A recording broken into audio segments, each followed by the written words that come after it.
tayo dito bago. Ano na naman yan? Ito ay Bluetooth module. Hindi siya radio frequency module. Hindi siya Wi-Fi, hindi siya GPS. Siya ay Bluetooth. Yun ang antena niya. Diba? At sa likod, 6 na pin, state, RX, DX, ground, BCC, enable pin. Yung level 3.3 volts, RX, TX. Yan ay signal or communication protocol logic level. Sa transmission at saka reception, receiver, transmitter. Yan yung kanyang level, 3.3 volts. Yung power niya, o yung sabihin natin na level niya ay output level, signal output level. Yan, yun, 3.3 volts. Yung power, pwede siya sa 3.6 volts to 6 volts. Meron pa siyang ZS040. Etong 4 na pins lang ang gagamitin natin. Ay, ano na naman ang gagawin mo dyan? Aba, maraming klase ng Bluetooth module. Kaya alamin natin kung ano ang kanyang pangalan, password, role, siya ba slave or master, version. Paano mo gagawin yan? Kailangan natin ng Arduino Uno Microcontroller. Malalaman natin kung ano ang kanyang password. At mag-a-upload tayo ng code. Yung tinatawag na AT command. Attention command. Code para sa ma-verify natin kung ano ang kanyang laman.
Ating module.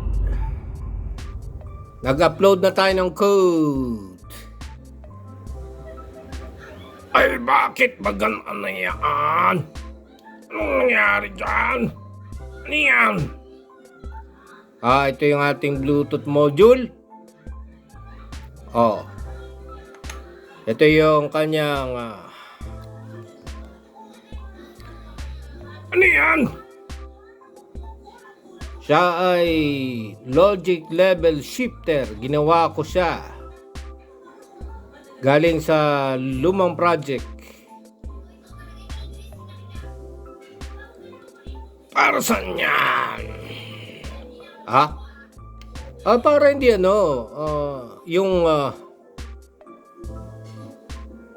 yung 5 volts ng Arduino, 5 volts na, i-convert niya sa 3.3 volts para sa transmitter at receiver.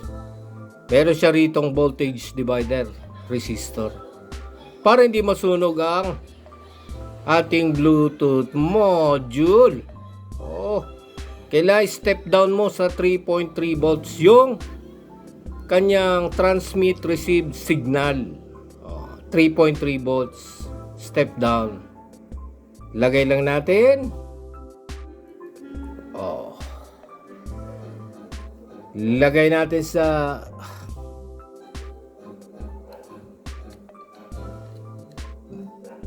meron na tayong module. Connecta natin, tingnan natin kung ano ang password ng ating Bluetooth module.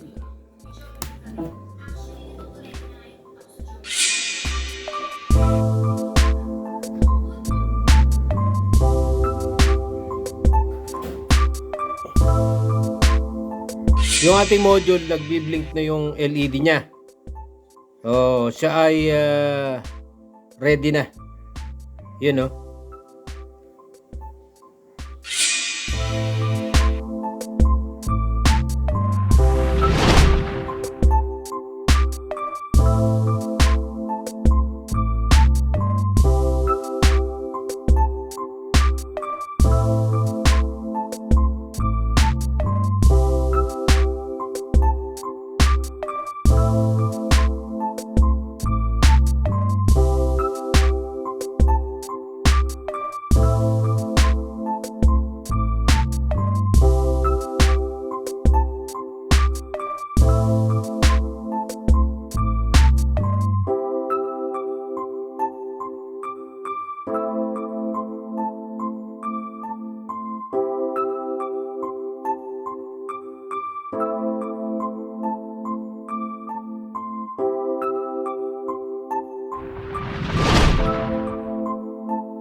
Now we have the circuit diagram of our module, the project. We have the Arduino Uno, the Bluetooth module, and of course we're using the PC for encoding or for coding. And between the Arduino Uno Microcontroller and the Bluetooth module is this voltage divider. What do you call this voltage divider?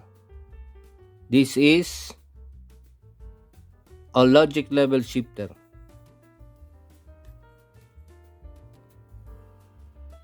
After we finish encoding or coding with the Arduino Uno, we are able to use this pin, these two pins, pin number 8 and pin number 9. Pin number 8 is the transmit pin and pin number 9 is the receive pin. Because of the code we use, the software serial. And the Arduino Uno is getting its power from the computer via USB port, and then the Bluetooth module gets its power from the Arduino, the 5 volts, and then the ground. So the ground of the Arduino, the ground of the Bluetooth module, they are connected together. What is the use of a logic level shifter into the circuit? Why is it we need to use this shifter?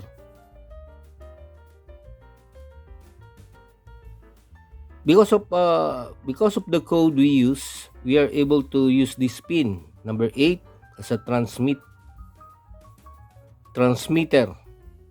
Number 9 is the receive, for the receiver. Current flows into the R1 and then to the R2. What happened to the voltage? The voltage out of the Arduino is 5 volts. And now because of this logic level shifter, it will now become 3.3 volts. So the use of a logic level shifter is to shift or to step down or to convert the 5 volts from the voltage or the I/O pin of the Arduino, which is 5 volts, converting the 5 volts into 3.3 volts to be received by the RxD of the Bluetooth module. Without using the logic level shifter, it will damage the Bluetooth module. Since we are now having this 3.3 volts, this module can now transmit a voltage 3.3 volts to the receive pin of the Arduino, and Arduino can able to handle the voltage from the transmit pin of the Bluetooth, which is 3.5 volts, because the output, the I/O pin of the Arduino can handle 5 volts. But here, from the transmission of the signal from the Bluetooth module, it can able to handle this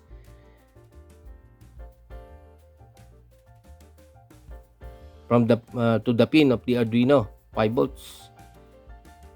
So we need this logic level shifter to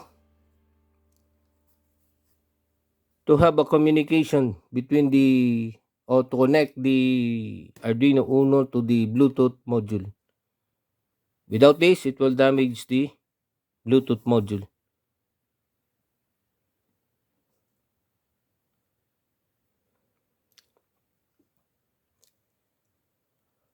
After decoding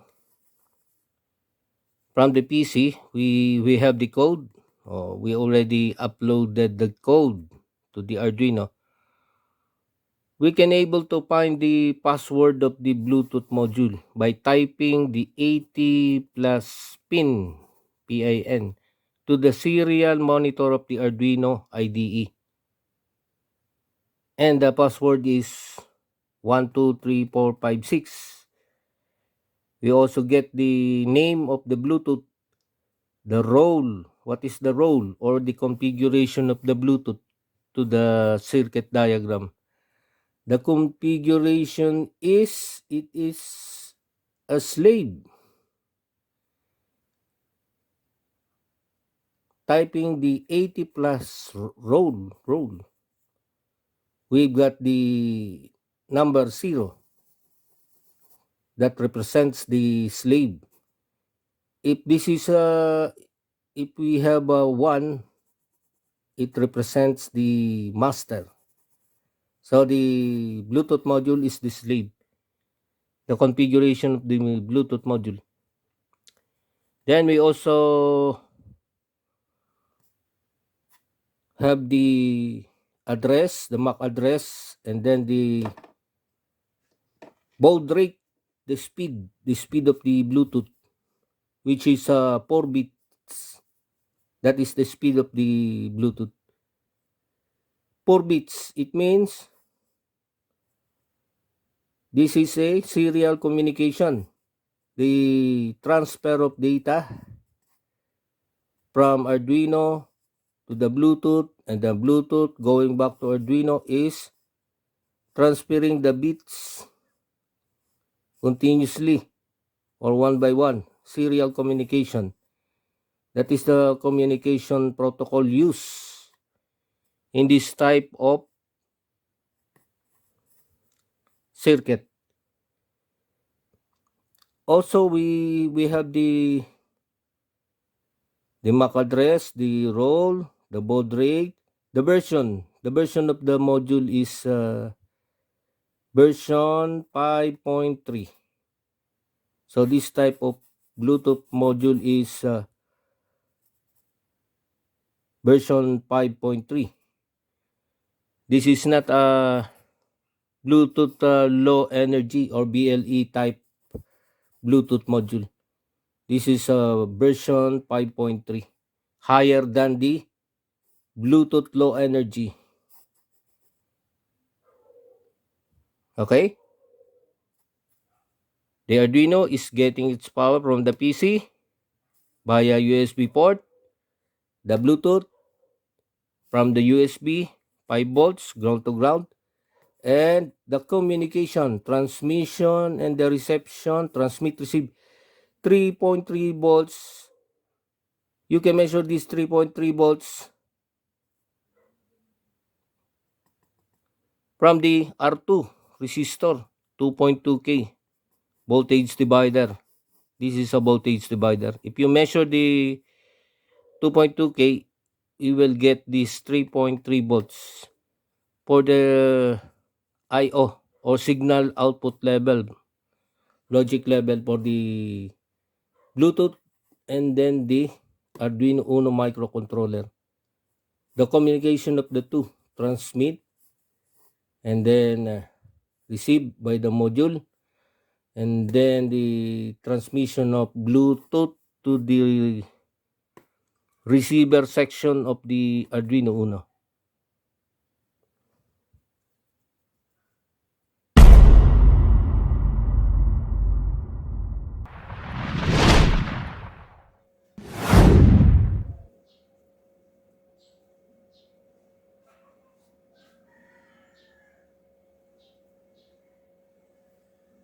Ay, ano na naman bagang gagawin mo diyan? Ha? Mag-upload tayo ng bagong code.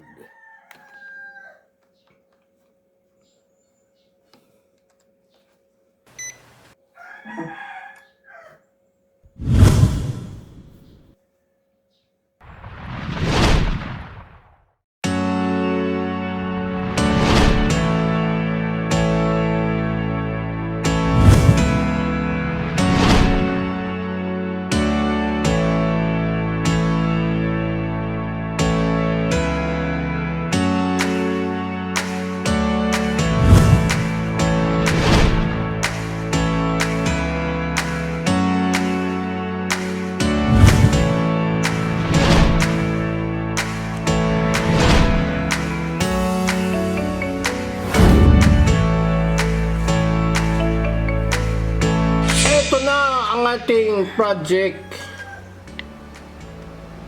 Ay, ano na namang nangyari dyan? Bakit ganyan yan? Ano yan? To, may buzzer na tayo dito. Ito yung ating Bluetooth. Tapos na tayo mag-upload ng ating code. Ating tetestingin na. Testingin na natin. Kailangan natin ng cellphone. Siyempre.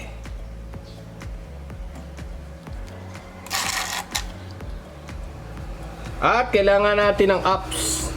Magda-download tayo ng apps from Play Store. Serial, Bluetooth, terminal. Install. Hintayin natin.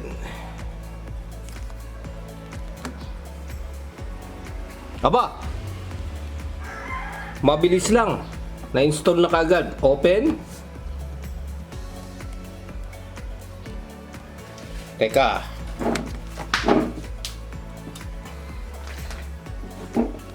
Ito na yung kanyang user interface. Terminal. Meron ditong dalawang marker. Pag pinindot ko yan, allow serial Bluetooth terminal to find. Allow. And then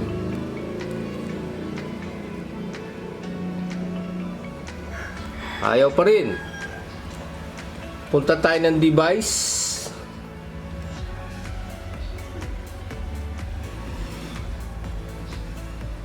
Scan.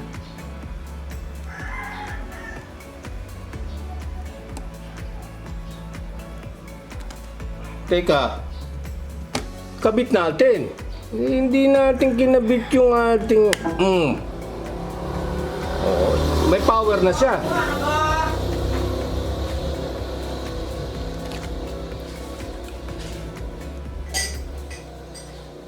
Connect. Scan. Ayun, BT05. Connect.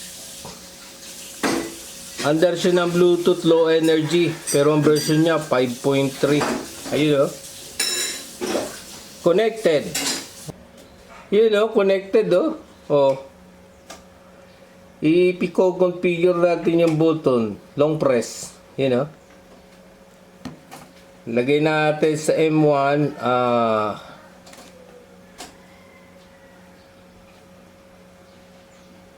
on. Then value, pag on, sa ating code yan ay 1.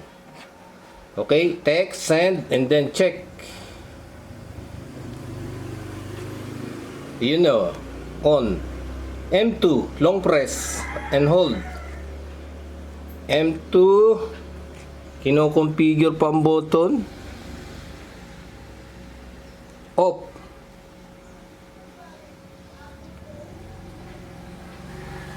Gawin nating off.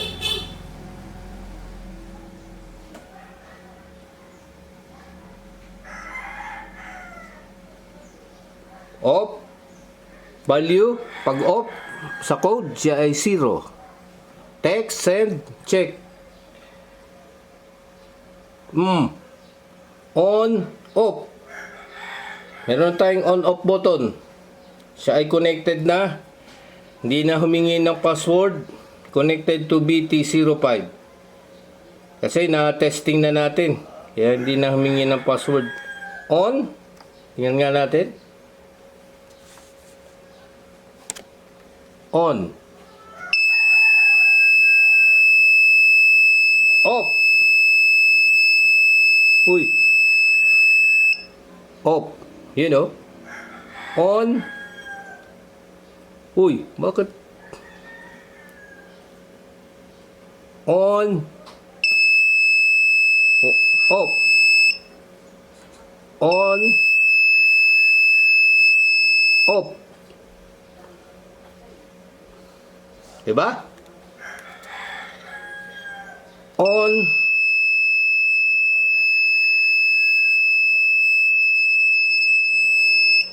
Off. Yun lang ang ating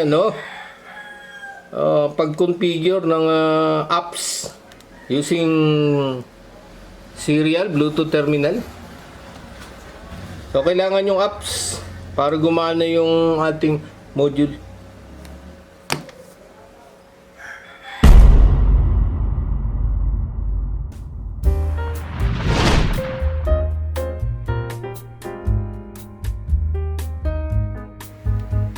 Here we have the figure 2, which is the Bluetooth buzzer, using the Bluetooth module, the Arduino, and then the buzzer. And in our diagram, we have this output buzzer, and also we have this logic level shifter, shifting the 5 volts into 3.3 volts to be used by the module, and then transmitting it back to the Arduino Uno with 3.3 volts to the pin number 2. Pin number 3 is the transmit. Pin number 2 is the receive pin. 5 volt supply for the Bluetooth, ground to ground. In our demo, in our testing, we are using PC as the power source. But here, in our incoming project construction, we're going to use an external battery source of 9 volts with a power indicator. And into the output, once the buzzer is on, we also have in parallel with the buzzer is an additional LED. We're going to add additional LED here. We're going to add LED, power LED, output LED, and then the battery external 9 volts. We are using the cell phone as a master. So when we use an app, which is a serial Bluetooth terminal, we are able to control the module. So the apps used is serial Bluetooth terminal. Okay, and into our module, still the same. We did not use the state pin and the EN pin. This type of module is an HM-10 compatible, HM-10, but the version is version 5.3, and we can see that the version 5.3 still in the category of Bluetooth low energy. Okay, so when we press the cell phone, signal travels into the antenna of the Bluetooth. It will turn on the Bluetooth. We'll have now the communication between the Bluetooth and the Arduino Uno through serial communication protocol. Through this one is transmitting and transmitting data to the Bluetooth, and then received by the Bluetooth, then transmit data, go transmitting data to the Arduino, from the Bluetooth to the Arduino. So there's a serial communication between the two.